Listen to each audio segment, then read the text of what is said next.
we're leaving in about 6 weeks on a 4.5 month trip, and there's a few maintenance issues I want to tidy up.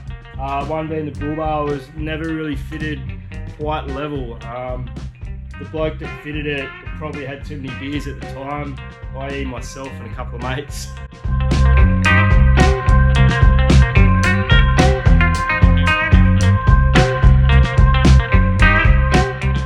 Changing some wheels and tyres around with the van, which would be a simple job except for stupid Toyota making the rear diff narrower than the front axle housing. I can't just swap wheels over, I have to actually get them swapped on the rim.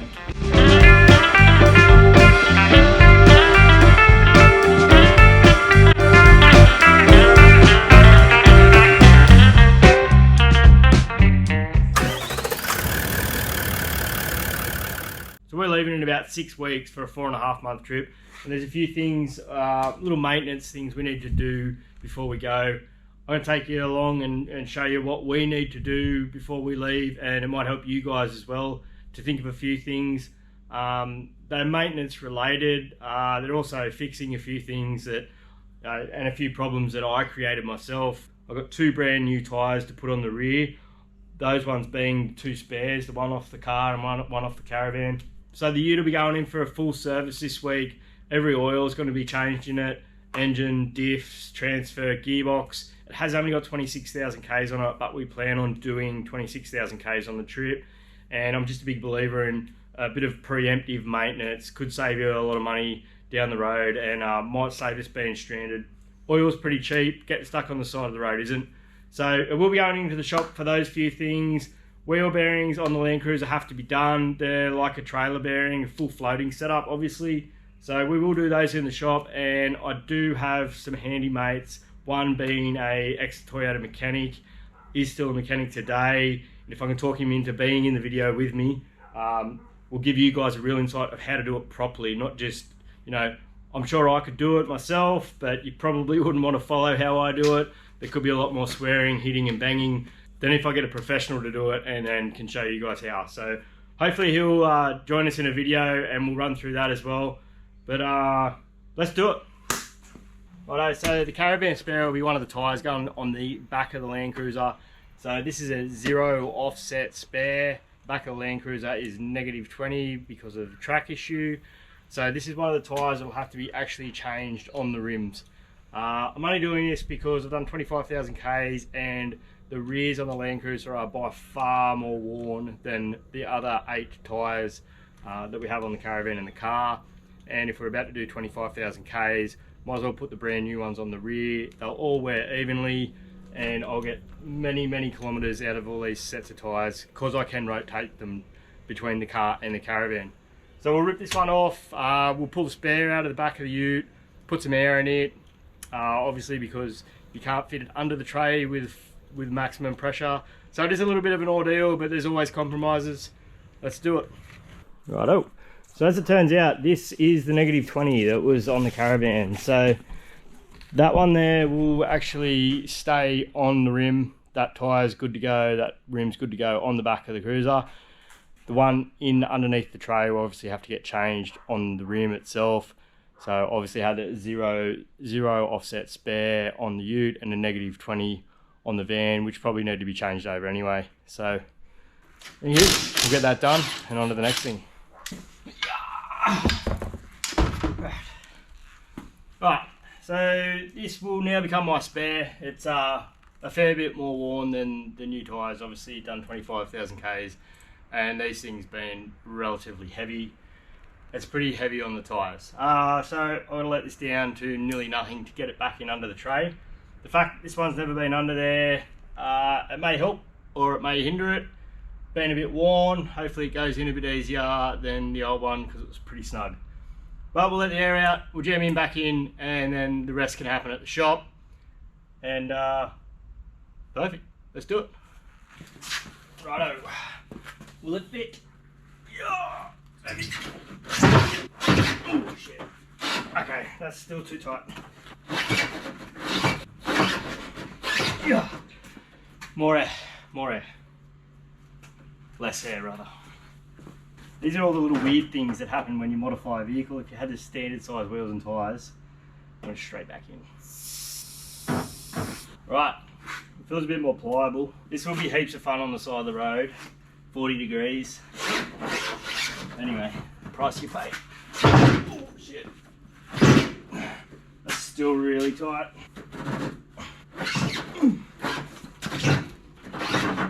Right, more air. Oh my god.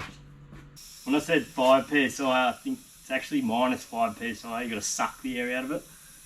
I don't remember it ever being so hard to get in there the first time.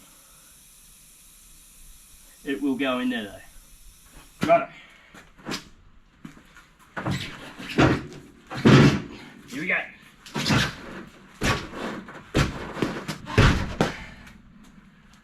Okay. Now will the gate shut? Yeah. Yeah, that'll shut. That'll shut. So that's why you buy good quality tyres, because you really don't want to be doing that too many times. Especially on the side of the road, 40 degree day. Any price you pay. Okay, the dreaded bull bar. Well, actually, I won't say the dreaded bull bar. This is definitely how it was installed. We'll endeavour to fix that issue right there. So I'm just going to pretty well loosen off all the bolts. There's only about 6 on each side with these bars. They are pretty good that way. I've done bars before. You get a bag of bolts with about 150 bolts in it, and it's a disaster. But so we'll just go through, loosen off all the bolts. I might try and swing out the brush rails out of the road, and that could end up being the problem. Like I said earlier, we might have to nip a bit off them, which will be a pain in the ass. But we'll have a look. So let's do it. Just going to take a quick break here, guys, to show you the quick fit brackets, including heavy duty attachment points. It is as easy as what it looks on screen. The heavy duty attachment points also offer a handy tie down point. I'll put a link at the end of the video so you can go and check them out. Righto, let's get back to it. So this is the right hand side of the bull bar. As you can see, it's just about touching the guard, just sitting there. So you can imagine as it's going down the road, it will be moving around a little bit, and it probably is ever so slightly rubbing now. So if we go around to the other side, you'll see on the driver's side, we've got a good 15mm gap, which is really what you need as the body moves on the chassis. The body's rubber mounted, the bull bar isn't. So the body's going to move, but the bull bar will stay where it is, and eventually it will rub on that passenger side where it's too tight. Sure, there'll be plenty of swearing, banging and crashing. We may even have to cut a tiny little bit off the scrub rails. I've got a funny feeling that the scrub rail is actually tilting the bull bar forward, which is then pushing the back of the wing up into the body panel. But you can sit back and watch me swear and curse and hit that. Oh, when they design bull bars, I reckon they try and just hide at least one bolt and make it nearly impossible to put in to start with, and then even worse to take out. How are you ever supposed to get any sort of real tension on a bolt that's buried in here like this? It's ridiculous. Anyway, this is nearly the last one. See if we can't just swing the back of the wing of the bull bar down a little without doing too much more. No doubt it won't work, but we'll give it a go. Definitely no mechanic. Just pick up a handful of sockets is the way I do things.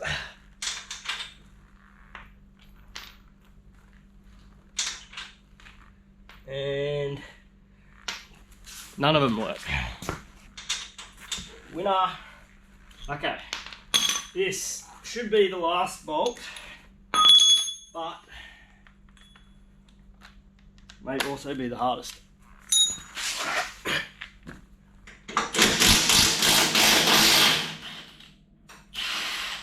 Or not. Fantastic. Alright, will it move? Righto, GoPro went dead. New battery. I'll show you what I'm thinking we're going to need to do here.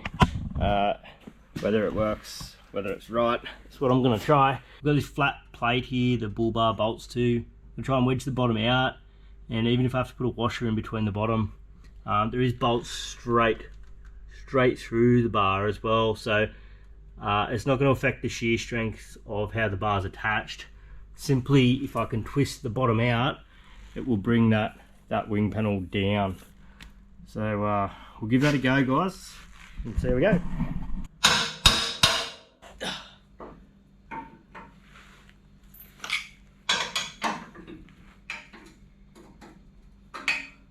Righto, it is better. The way these bars are designed is the actual housing actually slips over the end of the chassis. So there is only so much you can adjust them without basically getting the angle grinder out, and I'm really hesitant to do that. Look, I'm not really up TJM about how it fits. I'm sure all the fitters would have these sort of dramas, no matter what brand. There are always slight variances in vehicles. They are made on a jig, steel warps, things happen. All in all, the bar's really good. You're always going to have these little issues when you're modifying a vehicle. That's just all part and parcel of it. It's kind of why we do it. It's a bit of a sickness. Anyway, we're nearly there. I'll button this up and we'll have a look at the end result. Right, we'll try one more thing here.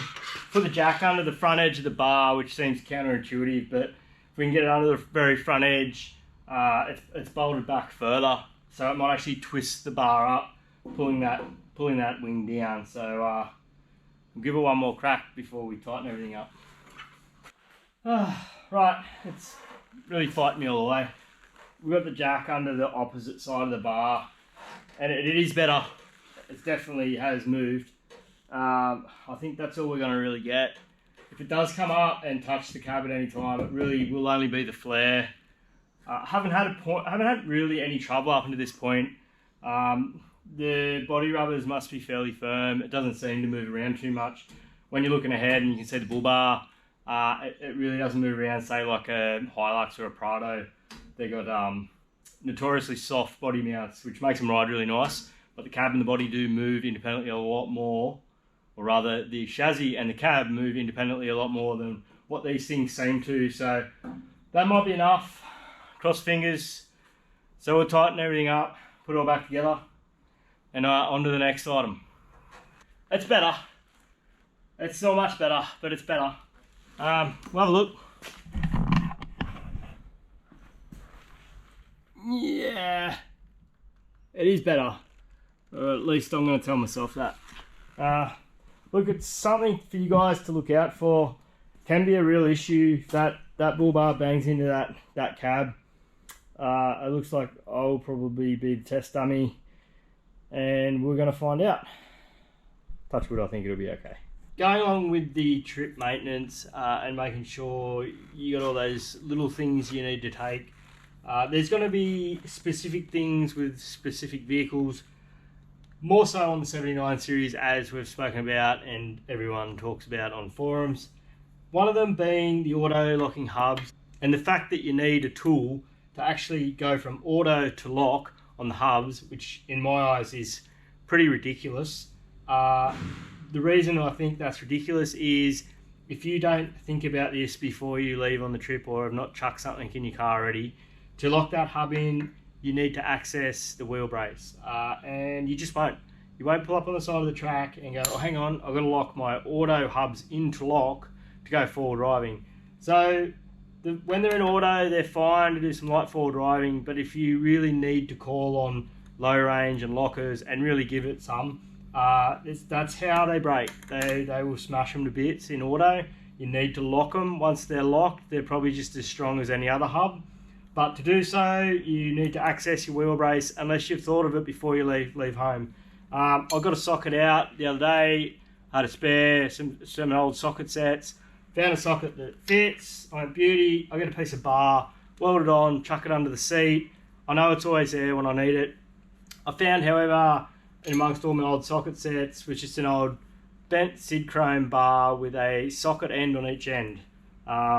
Thanks for that one, Dad. That's a bit of an old bit of gear, but that's perfect. That is not the exact tool for that job, but there isn't one other than the wheel brace, and who the hell is going to go behind their seat and get the wheel brace out to lock their hubs in? So these are all the little things you need to think about when you're planning your trip. These are all the things I've been really trying to think about before we head off on 4.5 months, and it'll be that one time when you need it. If you don't have it, it's going to really be a real pain.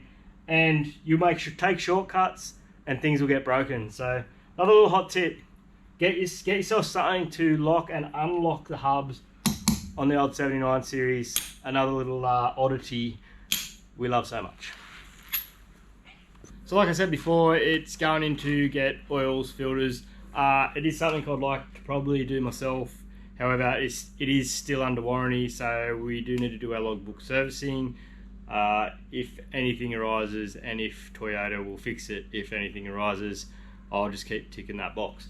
Anywho, on our next trip, we'll be away for 4.5 months. I'll definitely have to service it. We're planning on doing around 25,000 Ks. I really am considering doing that one myself. Not knowing the mechanics, I'm a little bit paranoid about the whole oil filter situation. You do hear it happens more often than you'd really like to hear. If you're not aware of it, if you own a 79 series or a 200 series Landcruiser, or there's actually quite a lot of Toyotas, the FJ Cruiser was exactly the same setup. They have a cartridge style oil filter, so you don't actually throw the housing in the bin. The housing is part of the vehicle. The filter comes out, it's just a paper filter, and it has a steel internal insert that actually holds the filter apart and stops the pump from sucking the filter shut. Now, if you jump on forums and search this or Google it, you'll see heaps of horror stories where that steel insert has been thrown in the bin with the old oil filter. It's just probably a really basic mistake, a bit of human error, someone on the job learning, just unaware. Like, there would be no malice to it, but regardless of that, if that happened while we're away, that is a showstopper. Whether the car yard's willing to pay for it or fix it or not, that is the end of your holiday. And I really don't know if I could take that risk and feel right about it. They reckon if it has been done, you might get 400 Ks before you'd probably do your bottom end and spin a bearing due to lack of oil pressure. So I really am considering doing oil changes on the road myself, regardless of whether it's still under warranty or not. I think that's something to really consider, especially with these vehicles or any Toyota or any vehicle with a cartridge style filter. So in going along with that, definitely taking spare air filters is a must anyway. So I'm going to take at least 2 air filters, at least a spare cabin filter. Don't forget the cabin filter, because if you're not pressurizing that cabin, no different to a caravan, you will end up with dust in there. So you need to keep dusting those cabin filters out when you're doing dirt roads, just as important as the air filter under the bonnet. You don't want to breathe dirty air either. So we've got the air filters, cabin filters, engine filters. I'll probably take just 2 oil filters with plenty, and probably 2 of each of the fuel filters. I doubt I'll need them, but it only takes 1 really bad batch of fuel, and you might stuff 2 filters just like that. You might do it again the next stop. So it's not really something you can't get on the road, but you might be in a place where it's a bit hard to get. So these sort of things are probably good to buy. You're not wasting money on spares there. You will use them over time. As far as radiator hoses go and really anything else, I'm not a big fan of carrying it. You can't pretend to know what's going to break. Sure, in an older vehicle, you might have spent that long with it that you know what its weaknesses are. You know what it probably, if it's got 100 to 200, 300,000 Ks on it, what it's going to be due for. I'm not taking spare wheel bearings. I'm going to get them freshened up before we leave. I'll take them 1 set of spare wheel bearings for the van. We'll check them before we leave. I've done enough to realise that you just can't predict what's going to break. There's no point taking 200 kilos worth of spare parts, because chances are you'll just come home with them and they'll be a waste of money. So there is a little bit of gamble involved. We always travel with a sat phone. That's another reason why we don't take shit tons of parts. You're better off with a sat phone and being able to get yourself out of trouble. Really good roadside assistance as well, and that's what we're going to do. So this is probably in a series of videos we're going to do about trip prep, not only just the mechanical side of it, but packing, what we're going to take, like your first aid kits, and we've really put a lot of research into this trip. Especially we're going into Arnhem Land, we're doing the Gibb River Road, and we're going to be on our own 90% of the time and pretty well circumnavigate Australia in 4.5 months.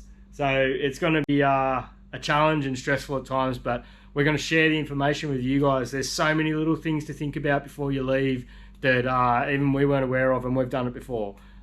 Schooling is a big thing with the kids, so we're going to touch on all that. You can't just take your kids out of school, you know, like you can't just do whatever you want with your own kids, which, yeah, surprised me. But anywho, that's part one in a series. We're gonna cover everything to get you guys out on the road safely, and we can't wait to leave. So follow us along, and don't forget, you only live once. Get out there and enjoy it.